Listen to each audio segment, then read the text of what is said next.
This is a once-in-a-lifetime exhibit. You'll never see so many significant Volkswagens, historic Volkswagens, drag cars, you name it, everything is here at as much as we could get.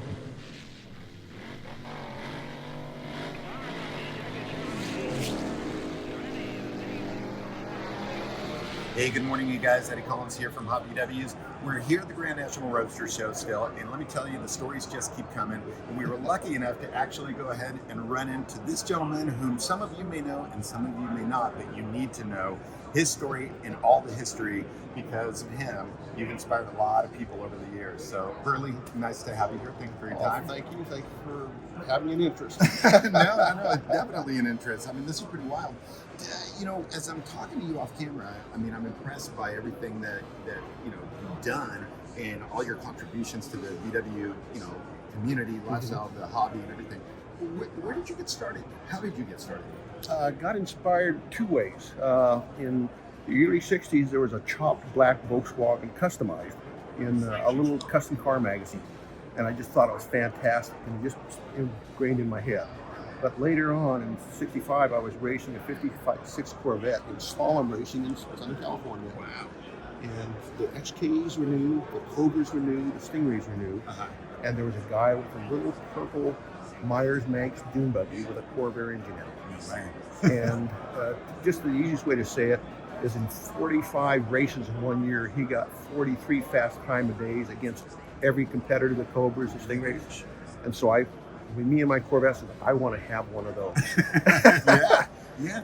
Do you remember who that driver was by chance? Oh, Don Wilcox. and it was a Ted Trevor's Crown buggies. It was one of the first monocoque Manxes. Wow. It was one of the first 14 Manxes built. That is awesome. And it was just an amazing slalom racer. They built a regular Myers-Manx version of it, and actually went up and wiped out the Pikes Peak record. That car still exists. The Pikes Peak car does. Don's daughter has it. That's so cool. I'm glad that these exist. And I mean, and it's funny because you were telling me the story about this one, so I want you to also share that story about this car. But real quick, I mean, looking at these sketches and these drawings here, how far do these go back? And what?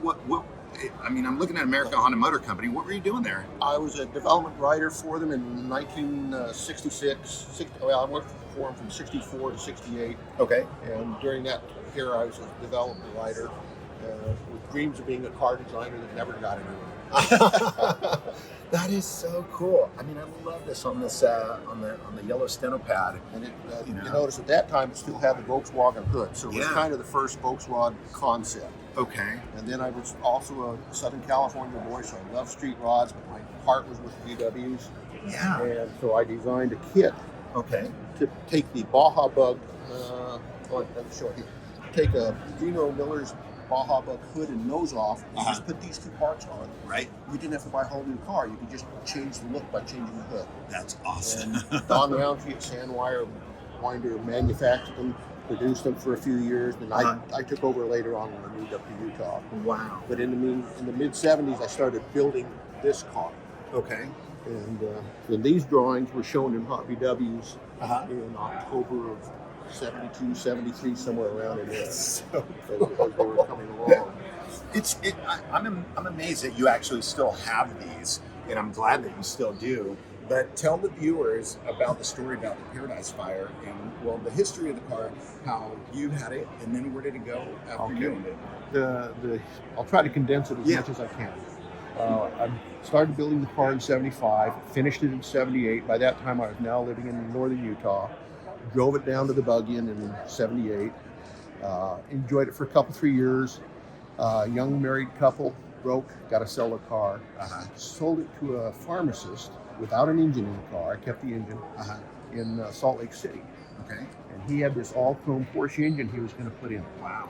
And he had another collection. He had 56 Chevy Nomad, Corvette stuff. And he had a nice little room of cars. But as a pharmacist, about 2 years later, he was murdered in a drug robbery at his pharmacy for somebody after OxyContin. And then the car just disappeared. And I didn't see it again. In 2014, I'm at a VW swap meet in Ogden, Utah, and the guy says, "Hey, I just saw a car with a little black car with a grill on it. Do you know anything about it?" Do you know anything about it? And I said, "Oh my goodness, I think I know what it is. Can you find it for me? And he, yeah, I go in that area every few weeks. He said, I'll drive past it and try to get some information. But the very next morning, he called me up. Says it's for sale on ksl.com. And so my wife and I got a hold of the guy, threw the tow bar in the van, down to Salt Lake City, drove it. It had the Porsche engine in it now. Oh my gosh. Brought it home, and it was in exactly the same physical, polished condition, everything as when I sold 35 years prior. Oh my Yeah, it was just amazing. It is. And it still is. This is still, the paint's 45 years old, the interior's 45 years old. Look at this thing. Yeah, the chrome's 45 years old. What are the chances, huh? Oh, it was just such a small world deal that I just loved it. Well, I'll tell you, and as our viewers are actually looking at this, you were saying that, I mean, it hasn't changed. I think you mentioned that the only thing that's been added over the years was The the new orange owner stripe. put the orange stripe on it the other day just to accent this bead line, which replicates the 32 Ford bead line. Okay. But it's made with the VW molding, just molded into the body. Yeah, no, that is super cool. I was noticing that. This almost looks like a running board trim. It is. Yep. That is so cool. So, I mean, what was it like for you when you went to go pick it up and you saw it? Was it just like time warp? Oh, it was just, how could this happen? Yeah. And I happened to have the money at the time to buy it. Thank I mean, goodness. what a Yeah. combination. I didn't have to go to a bank. Yeah. And I happened to be able to just go do it. And I haven't lived that kind of a lifestyle, so this was special. That's so cool. Special. That is such a cool story. Congratulations. I mean, that's what an experience. And I mean, thank goodness that the cars were actually, they were just kind of stored, in a time capsule, waiting for you to come back and get it. And that's what had happened. They put it away someplace so that it just didn't deteriorate at all. Didn't have a problem with dust on it, whatever. Now, the other thing you mentioned to me about the Paradise Fire that had happened, in that this and your drawings survived it, considering how many people perished, in that fire. I sold it to a fellow named Juan Cole and his son Juan Cole II. Okay. There's also a Juan Cole III and Juan Cole IV. All right. And they're here today, but he brought it down, so I'm able to enjoy looking at it again. Oh, that's so But cool. we put everything that, when I sold it to him, I gave him the total history. The bill of sale for the body. Okay. The receipts for the parts, anything that had to do with his car, all the slides and photos. Right. It had been featured in magazines in the 70s, four magazines. We got all of that. And then after I got it up, they kind of took the story and ran with it again. So a lot of history. So Juan gets it, but he lives in Paradise, California. He takes it there. He has a little VW shop, and his home's a mile or two away. And he puts it in a storage shipping container. It's right next to his metal shop. And I visited a month before the fire. I'm sitting there in two huge trees besides the storage unit. And then the conflagration happens, and so many people are lost. And so many homes. I mean, the town was totally destroyed. Yeah. And they wouldn't allow people in to see their property for 30 days. They were still putting out fires and turning off gas and stuff. So Juan finally got the opportunity to go in. His house was destroyed. He had a Porsche 356. He had two special Herbie Beetles. He had numerous other cars. His shop was all destroyed. And there's the shipping container. But they had cut down the trees 2 weeks before because they thought it might be a fire hazard. Oh my gosh. And so they opened up the shipping container. The car was in immaculate, perfect shape with everything, all the paperwork, everything. They were able to start it up, drive it out of the container, take it to a more secure storage, and it's as you see it now. Unbelievable. Oh, just fascinating. Like I said, The second time that this thing survives. it just keeps rolling along. I don't know what's next in line for it, but it'll be something I new. don't know. I'm afraid to ask. Hopefully, I'm sure it will be neat. Now, you mentioned magazines, and obviously, work with Hobby W's magazine. Now, a lot of folks don't know, but you have definitely given a lot of contributions to the magazine. But one of the main, classic ones was, you want to go ahead and share with people about your drawing, the sketch? Yeah, that was, and that's kind of a weird tale. Lane Evans called me up. This is in '75, and they were in a rush. They wanted a drawing of a cowlick bud, and I didn't own a cowlick bud, but I knew the features that were on it. Right. And I had drawn a cutaway illustration of Don Roundtree's mid-engine sandwinder racer for Hobby W a couple of years prior. I was sick that weekend. and I didn't have any good art paper to work on. So I went ahead and drew it out on this kind of rough surface board, and well enough to take it in Monday morning, give it to Lane. He looked at it. Oh, it's a little pumpy, but he went ahead and straightened out all the lines. So Lane's involved in this too, huge.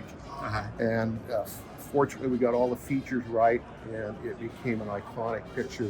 This just made me proud that I was able to contribute that one little piece to the Cadillac history. Awesome. And in fact, in one of the latest issues, we were just looking at that picture, and I mean, in the latest issue, there's definitely you're going to see your work, and I mean, it's just incredible, and I love it that people get to hear the story as to how it happened. So this is pretty wild. This is an awesome story. This is amazing. But now this behind us here, talk about flipping the other side of the coin. Tell me about this. This is a 2003 last edition. This is the very last year of production. They basically produced this body style Beetle from 38 to 2003. And I was fortunate to find this one a couple of years ago with 17,000 miles on it. So it's like a brand new car. Yes. So tell me about this one. I mean, here we are, flip side of the coin. I mean, this is a 2003? Yes. And so how'd you end up with it? Found it on the side. Oh my gosh. And I've always wanted a Mexican Beetle because since about 92 or 94, they've had hydraulic lifters and oil filter pumps or oil pump filters on them. Electronic ignition fuel injection. So they're like a modern car. Yeah. They start every time. You don't have a valve adjustment every 6,000 miles. With the oil filter, you don't have to clean the strainer every 3,000 miles. And I'm old. And I don't want to do that anymore. Right. And that's funny. this one with the low miles, the way I tell people, the clutch cables in the lubricant that the factory put in, the valve cables in the lubricant that the factory put in, the door panels have never been off. Nobody's ever worked on the car. Right. It's pure. Yeah, big time. And you know what? What's it? Do you know what the name of this color is? Azure Rivian. It's in the owner's manual. Azure Ivy. Oh, interesting. Yeah, it's a unique color. It's pretty cool. I mean, in certain angles, it almost looks like it has a little bit of black in it, and then just sea blue. And if you get a bright sun, it turns a bright blue. Wow.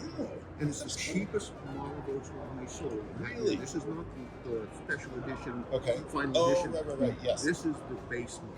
Standard model. Huh? Very nice. That is cool. Well, that is awesome. I'll tell you, it's impressive. It's impressive to hear your stories, and like I said, the contributions, that you've brought to the community. I think it's really, really admirable and really cool. And I think for all the stories that you're talking about, what happened with the car and how much it survived, and then the fact that we're here to actually listen to these stories, it was meant to be. I mean, there's no other way to look at it. This has been spectacular. Hobby W's. You guys have just put so much into this to help the show people make it happen. Yep. And it's just been phenomenal opportunity to be with these historic cars. Oh, it's awesome. It is so cool that in this one hall we've got so much history. And, I brought my son today, and, hopefully he's going to be inspired more. And I think, it's definitely inspiring for the people that have been in the hobby for a long time, the people that continue to go ahead and evolve with the hobby.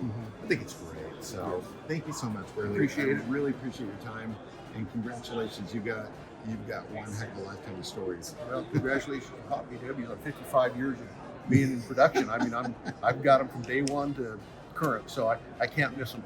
Awesome. Thank you. All right, you guys. Thanks for watching. Like I said, if you haven't subscribe now, you guys, because we've got more and more stories coming for you. Burly, thank you again. Okay, bye-bye.